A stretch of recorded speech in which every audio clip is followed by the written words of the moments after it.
bonjour. Bienvenue dans mon nouvel appartement. Vous êtes un peu moins concentré sur vos personnages maintenant, vous arrivez presque à jouer instinctivement vos rôles. Donc là, le personnage est complètement intégré. Enfin, pour ma part, après, le personnage est complètement intégré, donc ça nous donne plus d'espace pour nous exprimer. Au début, on était plus concentré sur ce qui est normal quand on commence le spectacle. On est vraiment sur la mise en scène, faire les mouvements bien comme il faut, etc. Là, maintenant, c'est voilà, les mouvements sont plus grands, même quand on joue, on a pris l'espace. Moi, je sais que ma Lucie, elle a évolué. Elle est encore plus exigeante qu'au début. Parce qu'au début, aussi, dans le spectacle, il y a plus ou moins 500 costumes. Donc on a beaucoup de changements de costumes. Il y a un décor qui est immense et très beau. Et donc, évidemment, ça pose pas des problèmes, mais des petits points techniques. Donc, où est-ce qu'on entre, qu'est-ce qui bouge. On peut vraiment vivre le personnage parce qu'on fait plus gaffe. On sait où on est. C'était compliqué de mettre en scène une comédie musicale autour du personnage de Dracula. Pas évident, parce que j'avais plusieurs possibilités en fait. C'est un personnage qui, la difficulté c'est qu'il y a une vraie dualité dans son personnage. C'est une très belle histoire d'amour qu'on raconte, mais il y a eu plusieurs points de vue. Donc le travail de recherche a été très très long. Et puis après, une fois qu'on a commencé les répétitions, les choses étaient déjà très très claires dans ma tête. En fait. Donc, avant, ça m'a valu quelques insomnies. Vous avez réussi à éviter le côté sanguinolent? Oui, parce que je pensais que ça serait un peu presque anecdotique le côté sanguinolent. J'avais pas envie de ça. Et puis en plus, j'avais honnêtement envie aussi j'aurais pu faire un Dracula très très noir, beaucoup plus proche des films de la Hammer, plutôt que Francis Ford Coppola, même plus proche d'un Entretien avec un vampire. Ce que j'avais envie de raconter, c'est une très belle histoire d'amour, avec par moments des moments sombres, des moments drôles parfois même. Et puis j'avais envie aussi surtout que le public qui suit le spectacle depuis toujours, qui est un public familial, c'est-à-dire qu'on peut venir du plus grand au plus petit, puisse venir accéder à ce genre de spectacle-là. Donc il y a une force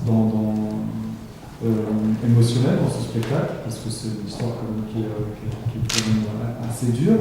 J'ai essayé de mettre un maximum de poésie dedans pour que ça soit ouvert à tous. Et que, de toute façon, moi, c'est ce qui me parle. C'est même pas pour séduire les gens que je l'ai fait, c'est parce que c'est comme ça que je le voyais. C'était quand je choisis un projet, ça devient presque viscéral et je sais où j'ai envie d'aller.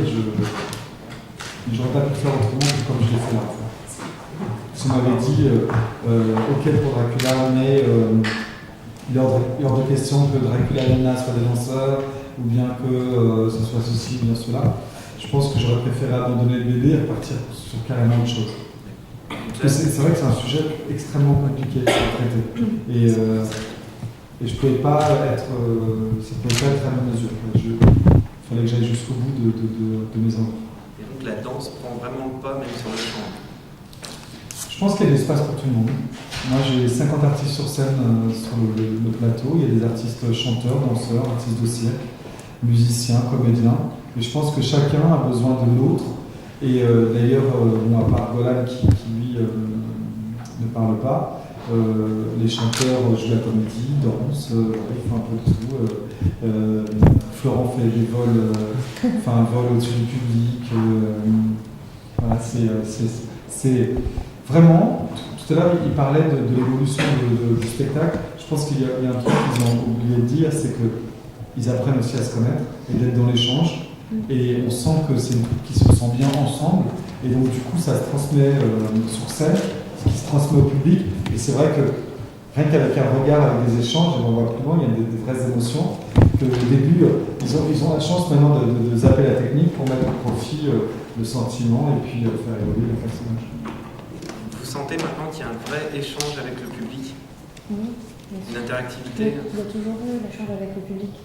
C'est la base. Oui, mais bon, l'interactivité, s'il y a une vraie complicité sur scène, l'interactivité sera plus intense après. C'est vrai que c'est plus intense. En tout cas, c'est le retour qu'on a, vraiment. C'est c'est ce que les gens nous disent, c'est que voilà, les courriers qu'on reçoit, les témoignages qu'on a, les artistes quand ils vont signer à la fin des shows, c'est le retour qu'on a, c'est qu'ils repartent avec beaucoup d'émotions. Alors aujourd'hui, le personnage du vampire, c'est un personnage qui fait plus vraiment peur. On a l'exemple de Twilight notamment. Alors est-ce que vous êtes inspiré un peu de ce mouvement pour mettre en scène justement ce Dracula? Parce qu'il ne fait pas peur, il n'y a pas de sang, il y a... Alors moi, il y a plusieurs choses qui m'ont inspiré et qui m'ont déterminé d'aller plutôt dans un sens plutôt que dans un autre.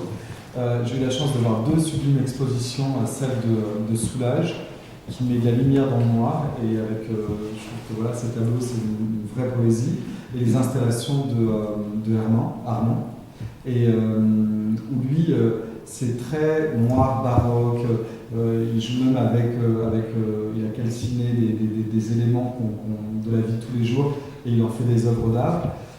Et là, je me suis dit, mais on peut raconter plein de choses avec un personnage qui à la base est plutôt noir, en rajoutant de la poésie, en rajoutant tout ce qu'il a au fond de lui et tout ce qu'il a envie d'exprimer. Et pourquoi d'abord il est devenu ce personnage-là? Pourquoi Dracula est devenu entre guillemets un monstre sanguinolent? C'est parce qu'il a voulu provoquer Dieu, parce qu'on lui a retiré tout ce qu'il avait de plus cher, c'est l'amour de sa vie. Et son combat, c'est juste de retrouver cette femme. En fait. Bon, moi, j'ai eu envie de raconter cette histoire d'amour à travers un personnage qui a une dualité entre cet homme un peu animal et cet homme un peu victime, finalement, de son destin. Et c'est pour ça que oui, c'est vrai que le sang n'existe pas dans ce spectacle. Et ce qui fait d'ailleurs... moi, ce qui m'éclate le plus, finalement, c'est quand j'écoute les gamins qui viennent voir ce spectacle et je leur dis, mais qu'est-ce que tu as compris? Et c'est très juste le regard qu'ils ont sur le spectacle.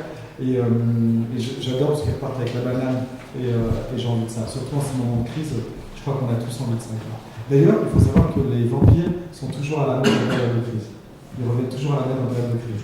Je ne l'ai pas fait exprès, je ne le savais pas. Si, je le savais quand j'ai lu cette étude, mais j'avais déjà décidé que j'allais monter Dracula.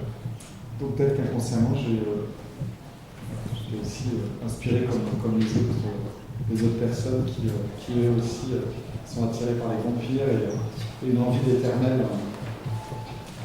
en période de crise. Et dans cette éventualité que ce soit un énorme succès, ce qu'on vous souhaite, c'est vrai que pour les artistes, peu, voire pas connus pour la plupart, grosse médiatisation, et derrière il peut y avoir un gros succès, et donc évidemment devenir très connu. On se prépare un peu ou pas du tout? Là, disons que c'est encore le début, donc... Oui, mais potentiellement, oui, quand c'est signé Kamel Wally ou généralement... Oui, forcément on y pense, mais après, on peut très bien refaire de la comédie musicale, faire un album solo, donc faut y réfléchir. C'est un peu le but aussi, quand on est artiste, bien souvent derrière de se dire ça peut être aussi un tremplin pour sa carrière. Ça dépend de ce qu'on veut faire. Moi personnellement, je faisais déjà des spectacles musicaux avant, Oui. C'est pas un tremplin, puisque la fin en soi, c'est pas de faire un album solo par exemple. Par exemple. Ça peut être une étape, et ça peut être une étape super intéressante qui me plairait, mais j'adorerais continuer à faire du spectacle musical et puis peut-être faire d'autres choses. Et puis je pense c'est le cas de tout le monde en fait dans la troupe. Je pense à Julien qui a envie de réaliser des films, qui dessine, qui fait plein de choses. Chacun, je pense, il laisse l'avenir venir à lui, et puis on verra comment ça se passe. Pour le moment, on est sur le spectacle, on est concentré. Et le fait aussi de vivre comme ça en communauté pendant peut-être des semaines, voire des mois, voire même une année entière. Vous connaissez déjà un peu le principe à un moment ou à un autre, sans chercher le côté négatif, mais comment vous pouvez gérer justement un peu toute cette grande famille et éviter les tensions, peut-être par moments, ou les baisses de morale ou des choses comme ça. Vous êtes là pour eux. On a une super ambiance. Ouais, pour l'instant, moi j'ai vraiment l'habitude de ça. J'ai fait des compagnies de danse, plein de projets où justement c'était vraiment partir en famille. Et c'est étonnant que là on est 50 sur scène, on est technicien. La production, et franchement, c'est une super ambiance. Et, pour l'instant, la magie opère. Voilà, c'est ça. Voilà, après, en plus, pour être très honnête, on est super fiers parce qu'on est numéro 1 de tous les spectacles confondus en France. pour que le spectacle marche bien. Du coup, c'est vrai que ça aide aussi au fait que ça crée aussi. Voilà, tout le monde est un peu fier. Et puis je crois qu'il y a des personnalités, puis chacun, tout à l'heure quand je disais, il y a de l'espace pour tout le monde, c'est-à-dire pour les chanteurs, les danseurs, pour les artistes de cirque, voilà, tout le monde, on sent qu'on a besoin de l'autre pour que le spectacle existe. Donc du coup, même pour l'ego, pour tout ça, voilà, on a besoin d'être avec l'autre. Donc du coup, ils sont vachement ensemble et ils s'amusent. Parce que vous, Kamel Ouali, au-delà de créer un spectacle, vous créez aussi, entre guillemets, des stars. Le mot star en face, entre guillemets. Ça, tout le monde en a conscience aussi. Quand une comédie musicale vraiment cartonne, derrière, les rôles titres sortent tous stars. Non mais c'est super aussi. Moi, en tout cas, ma façon de diriger des gens quand je travaille avec eux, je ne fais pas de différence entre les premiers rôles, les danseurs, les techniciens. Je fais vraiment aucune différence. Au même titre que quand je travaille avec un artiste international, moi ils hallucinent. Je parle de la même façon à Golan que je parle à Maria Carré, que je parle. Pour moi, on est juste là pour faire notre job et la chance de faire notre job, quoi. Donc on est tous pareils. D'ailleurs, la première fois qu'on s'est réunis avec les techniciens, avec tout le monde, quand on est arrivé au Palais des Sports, le premier truc que j'ai dit, c'est pour moi. Que vous soyez fatigué, pas fatigué, on parle bien aux techniciens, on parle bien à la billeuse, on parle bien. Il n'y a pas de on est sûr, on est fatigué, on est speed, on attrape le truc. Non, il n'y a pas de ça. Parce qu'on est ensemble et qu'il ne doit pas y avoir d'état d'humeur. Il faut savoir le canaliser, le gérer. Parce que sinon, moi le premier, ça serait super facile de péter un plomb toutes les 2 secondes parce que je me sens stressé et qu'à un moment donné, il faut aussi canaliser tout ça. Puis juste être. Voilà, l'écoute de l'autre et puis de savoir qu'on a beaucoup de chance de faire ce métier, de s'éclater. Et par moments, vous n'avez pas envie, vous, de monter sur scène et de danser de nouveau, ce que vous avez fait pendant quand même très longtemps? Oui, mais alors pas du tout. Pas du tout. Pas envie à un moment de se dire. Alors pas du tout, non, pas du tout. Moi, les gens qui m'entourent m'ont vraiment poussé pour que. Et il y a des couples qui se forment, il y a... Ah, mais toujours dans un spectacle. Oui, non, mais vraiment, parce que c'est beaucoup de monde. Voilà. C'est un thème pour projet comme ça. Ah non, c'est un spectacle. Et c'est fou parce qu'on a même eu la naissance de bébé, c'est une vraie famille. Voilà, c'est un barman. Donc du coup, il y a des ruptures, il y a des gens qui se mettent ensemble, il y a plein de choses. Parfois ça passe ça y est, des gens sont voilà, c'est la vie, quoi. Mais c'est plutôt drôle et c'est plutôt. Là, on se dit quand même que voilà, il y a de la vie à l'intérieur de ça et c'est ça bouge, quoi. Merci. Merci.